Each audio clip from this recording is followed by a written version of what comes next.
Les guignols de l'info, qui firent les beaux jours de Canal, ne fêteront pas leurs 30 ans. L'émission culte s'arrêtera prochainement comme l'a confirmé Yves Lecoq, voix incontournable du programme. L'une des marionnettes les plus célèbres de l'émission est celle de Johnny Hallyday. Mais le rocker a souffert de cette caricature et notamment du gag de la boîte à coucou, absurde mais aux conséquences bien réelles sur l'artiste et sa fille, Laura Smet. Que Coucou, née en 1983, Laura Smet a 5 ans à la création des Guignols. Il n'est déjà pas aisé d'avoir des parents aussi célèbres que Nathalie Baye et Johnny Hallyday. L'enfant va devoir grandir avec cette marionnette de latex, cible de toutes les railleries. Le site de la chaîne LCI revient sur cette interview de Johnny Hallyday dans 7 sur 7, présentée par Anne Sinclair, le 7 juillet 1991. Le rocker évoque son malaise en ce qui concerne sa marionnette et le désarroi de sa fille. Ça me fait rire de temps en temps, mais ça ne fait pas du tout rire ma fille qui est revenue plusieurs fois de l'école disant s'être battue pour qu'on respecte l'image de son père, expliquait-il alors que Laura n'avait pas encore 8 ans au moment de l'interview.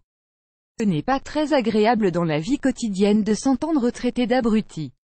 Je trouve ça un peu dur. Les auteurs devraient se renouveler un petit peu parce que je trouve ça vulgaire. En plus, 2 ans plus tôt, le rocker se vengeait symboliquement de sa caricature en lui coupant le nez sur le plateau de Nulle part ailleurs.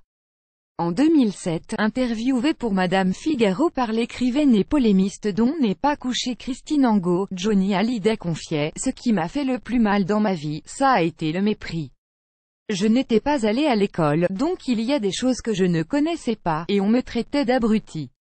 Pendant longtemps, je n'osais pas parler dans les interviews, parce que Johnny Stark, mon premier manager, me disait « Moins tu parles aux journalistes, moins tu diras de conneries, alors, ne parle pas ». Et, du coup, je disais « oui » ou « non ». La marionnette des Guignols n'a fait que rouvrir cette blessure.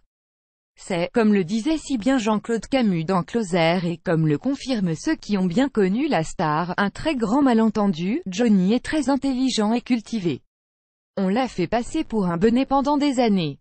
C'est la présence de Nathalie Baye à ses côtés qui a renversé l'opinion. Je me suis réfugiée dans un rôle de petite dure de mon invention dont j'ai mis du temps à me sortir en 2015. Dans une interview au Figaro, Laura Smet confirmait le récit de son père. Les enfants sont durs entre eux.